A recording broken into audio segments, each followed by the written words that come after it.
Irmãos, boa noite. Hoje é dia 29 de junho de 2025. Estamos dando início ao nosso culto da família da Igreja de Interlagos. Os irmãos são bem-vindos. Nós estamos aqui com os irmãos e também estamos fazendo gravação para o YouTube. O nosso site é o www.igrejadeinterlagos.com. E o nosso canal no YouTube é Igreja de Interlagos. É bem-vindo. Bom, .com.br. Não, o canal do YouTube é Igreja de Interlagos. E o nosso site, igrejadeinterlagos.com.br, tá certo?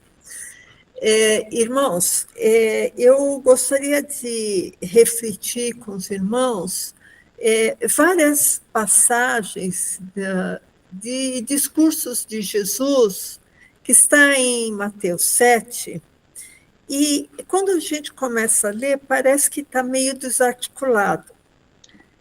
Vários itens, vários tópicos, né?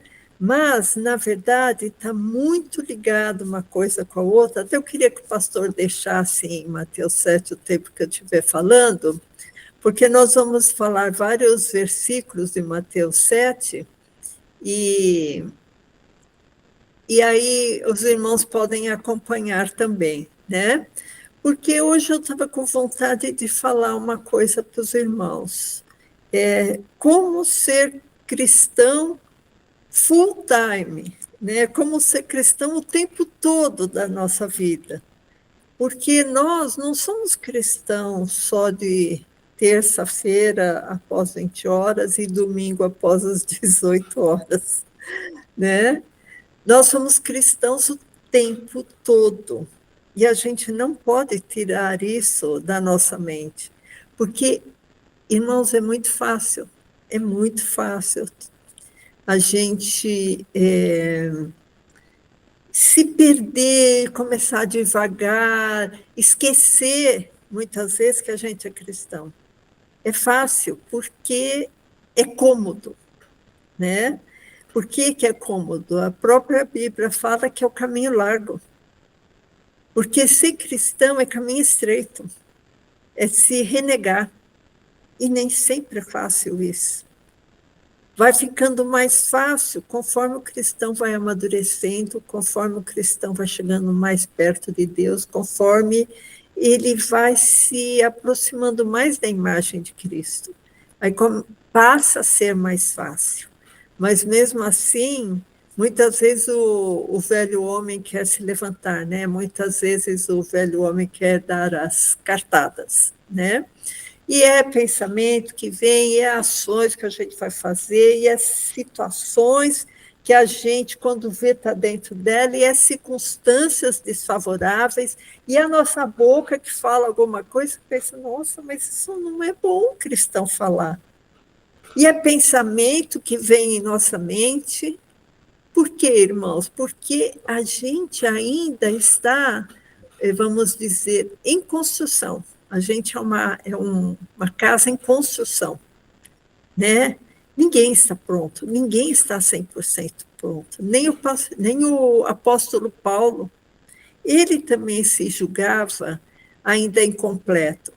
Porque, na verdade, irmãos, só vai ser completo o dia que a gente subir, né, com Cristo. Acho que aí a gente vai estar pronto, né, corpo glorificado, vai estar tudo certo, a gente vai subir.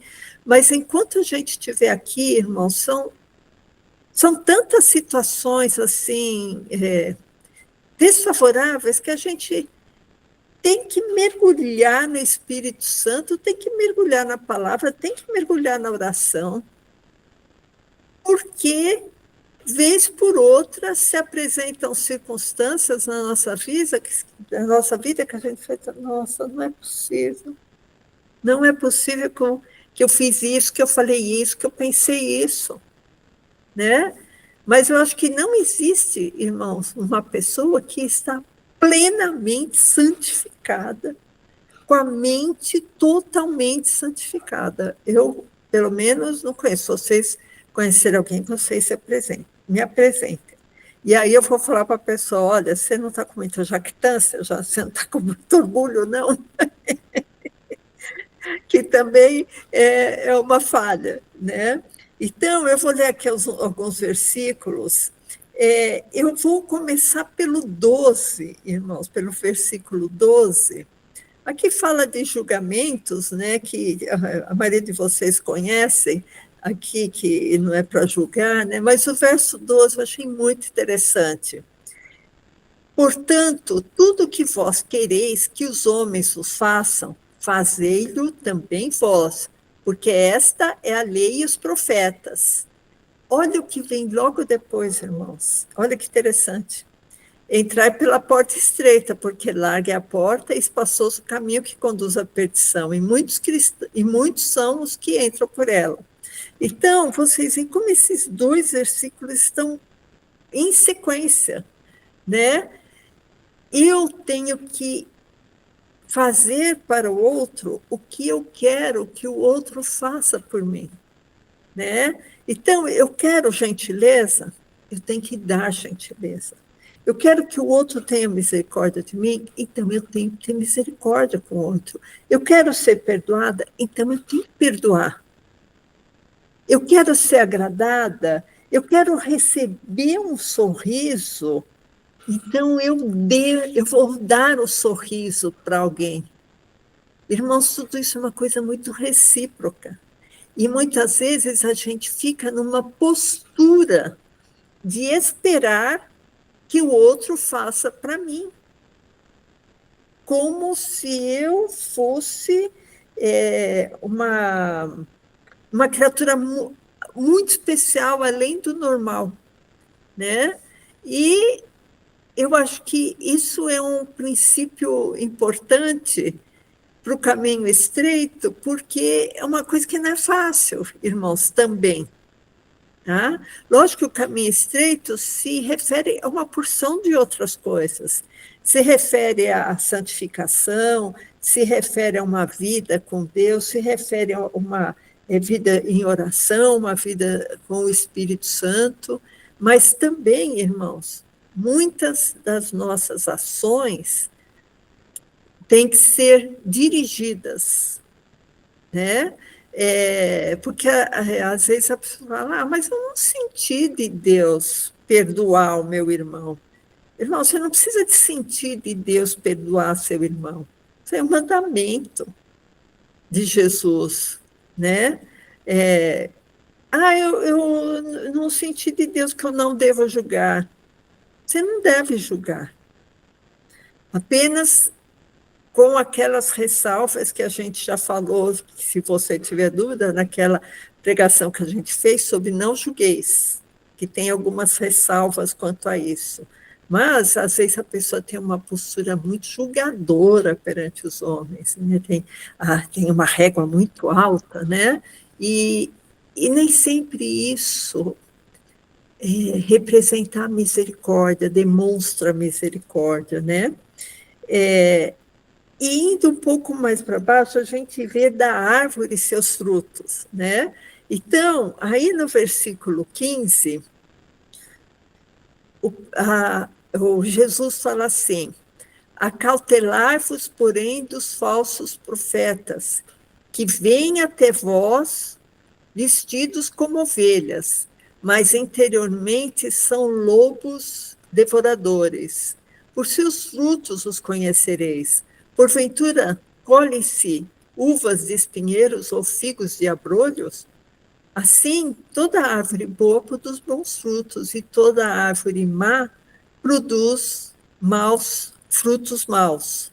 Então, irmãos, logicamente aqui, quando Jesus está falando, ele está se referindo mais aos falsos profetas, mas isso pode acontecer conosco também, né? Eu quero ser uma árvore boa, eu tenho que produzir bons frutos, né? Eu tenho que produzir frutos dignos de arrependimento, frutos dignos.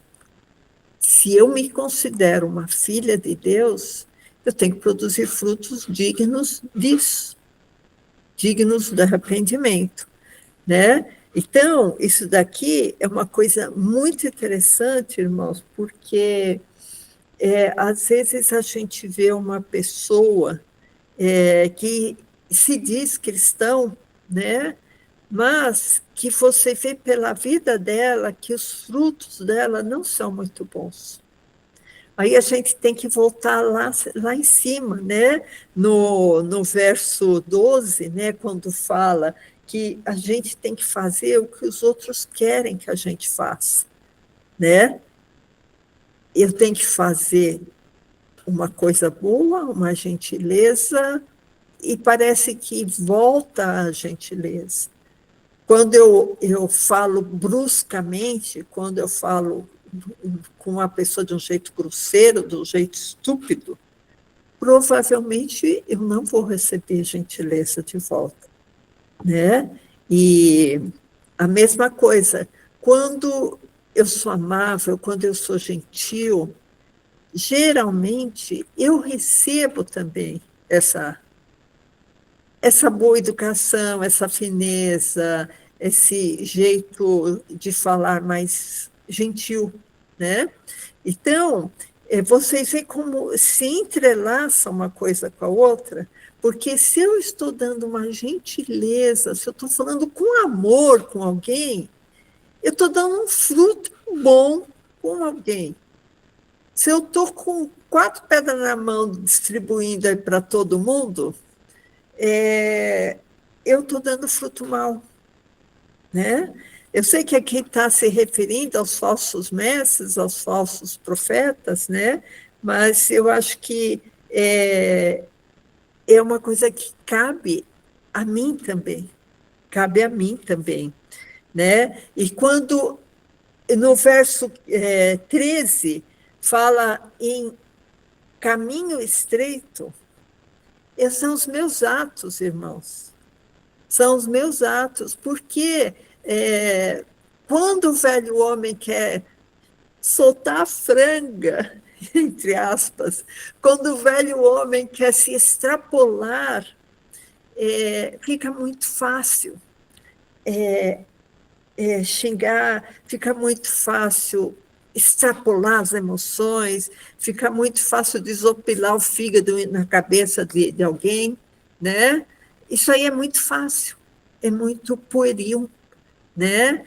Então, a pessoa tem que ter uma estatura espiritual para demonstrar amor, para relevar, para demonstrar perdão, irmãos. E tudo isso são frutos de uma árvore boa, né? Porque uma árvore má é aquela que vai estar num caminho largo, né? Que aí ela vai querer ter ações que muitas vezes vão machucar alguém e a pessoa não quer receber isso de volta, porque ninguém quer ser machucado. As pessoas querem ser tratadas com amor, querem ser tratadas com gentileza. Isso é uma dupla via, irmãos. Nem se você pensar assim, poxa, isso não faz parte nem de religião, faz parte de filosofia, né? Mas Jesus, ele foi um homem sábio em todas as coisas, né? E ainda mais quando a gente tem o Espírito Santo para nos moldar, quando a gente tem o novo nascimento para nos moldar. Então, essa palavra que eu quis deixar com vocês, de Mateus 7, que fala dos frutos bons, que fala do caminho estreito, que fala, olha, faça para os outros o que você quer que os outros façam com você, que isso tudo está entrelaçado. Eu acho que essa palavra é uma coisa que faz parte do nosso crescimento cristão, né? Amém, irmãos? Então, eu vou fazer uma pequena oração para a gente dar continuidade no nosso culto. Senhor Deus, nós somos gratos, Senhor, pela Tua palavra, por estarmos aqui, Senhor, reunidos em Teu nome, Pai. Nós Te glorificamos, nós Te bendizemos, nós Te exaltamos, Senhor, porque nós Te amamos, Pai, porque nós nos sentimos bem estarmos aqui reunidos na Tua presença, Pai. Ninguém está aqui por obrigação, Senhor. Nós estamos aqui porque nós Te amamos, porque nós queremos te louvar, te engrandecer, ouvir a tua palavra, Senhor. Pai, alimenta a nossa alma, alimenta o nosso coração, Senhor, porque nós anelamos, Senhor, por ti. Nós desejamos ardentemente, Senhor, o teu Espírito Santo em nossas vidas, Pai. Nós desejamos ardentemente, Pai, que o teu nome esteja sobre nós, Jesus. Abençoe esse culto, Pai, abençoe nossas vidas. Entregamos todas as coisas em tuas mãos, Jesus. Eu oro ao Pai em teu nome. Amém.